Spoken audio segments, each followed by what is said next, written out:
Finally Apple introduced the new version of the iPad Pro, and that too with the M1 chip. Hello all, I'm Nikhil from iGeeks blog, and today let's talk about the new iPad Pro models with M1 chip. And let me start with the presentation of breaking into the Apple security. That was insane, and someone broke into Apple security. Really? Not really. It was just a prank by Tim Cook, and we can continue to trust Apple for a privacy and security concern. But hey, I'm surprised by the energy level Tim Cook showed. Okay, let's come back to the topic and talk about the new iPad Pro.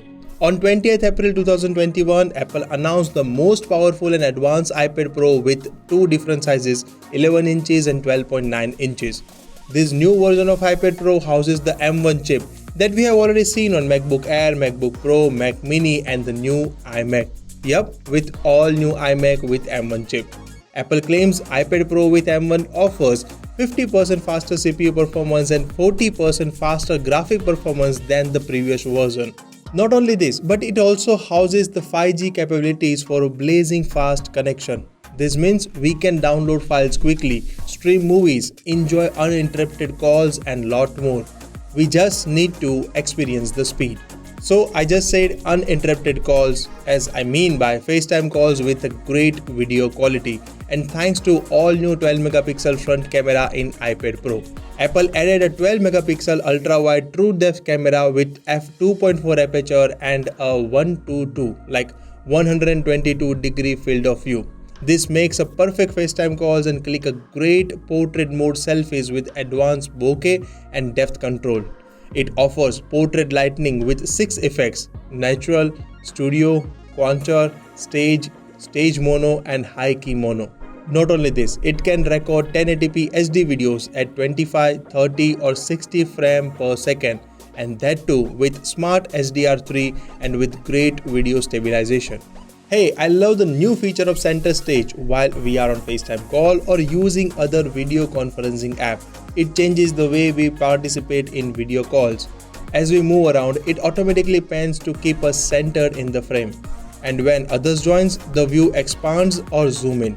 This is exciting, and I am sure it will enhance the experience of video calls on iPad, and I love to see this feature in upcoming iPhones. If I talk about the camera at the back, Apple calls it Pro cameras. 12 megapixel wide camera with f1.8 aperture and ultra wide 10 megapixel camera with f2.4 aperture clicks great pictures. It supports 4K video recording with 24, 25, 30 or 60 frames per second with wide camera. 1080p video recording with 24, 25, 30 or 60 frames per second with both cameras. It also offers 720p video recording with 30 frames per second, and I'm not sure who records videos in HD resolution these days. Anyways, Apple offered it and we have to accept it. So how about slow-mo videos? Okay, so this Pro camera can record slow-mo videos with 1080p resolution with 120 and 240 frames per second. Not only this, LiDar Scanner at the back measures the light reflection and creates a great depth of field in pictures and videos and reduces the capture time. Along with that, it also helps to experience the AR in real time. This is amazing, and surely Apple innovated and introduced this great piece of tech to us. But this is not it. And there is a major hardware upgrade too, and that is with USB Type-C. Apple introduced Thunderbolt 3.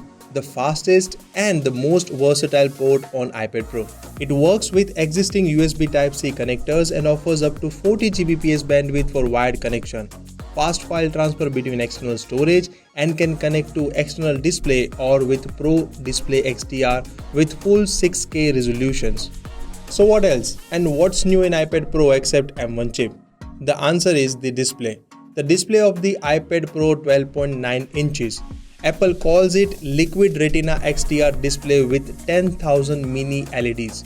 I guess this is the first tablet with a mini LED display with Pro Motion technology with 120 refresh rate and 1000 nits brighter display. This is amazing, and everyone knew the rumors that Apple will launch a new iPad Pro with mini LED display. But what I'm missing is a ceramic shield on display just like iPhone 12 series, and I guess Apple missed that. let it be, and we can expect the next version of iPad with ceramic shield display. But Apple claimed iPad Pro offers great battery life, up to 10 hours of web surfing and 9 hours of calling time. And that is because of mini LED and M1 chip. Not only this, M1 chip helped in other segment too, like RAM and storage. The previous version of iPad Pro has max of 6GB RAM, and with this new version, it starts with 8GB minimum RAM and can upgrade to up to 16GB. And the max storage size in the new version is 2TB, which was 1TB in the previous version. And all thanks to the integration of the new chip. Exciting, right? But what excites me the most is the box content.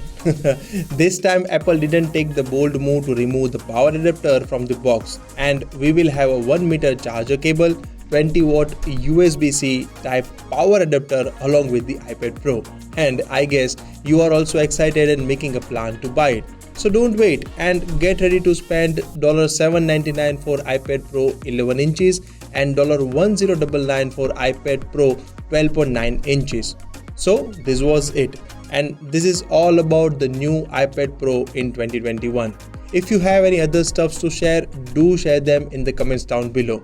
Also, subscribe to our YouTube channel to know about everything Apple and press the bell icon to get notified of the upcoming video about this Apple event and other Apple stuff. Allow me to say goodbye. I'm Nikhil signing off. Thanks for watching. Stay safe, stay connected.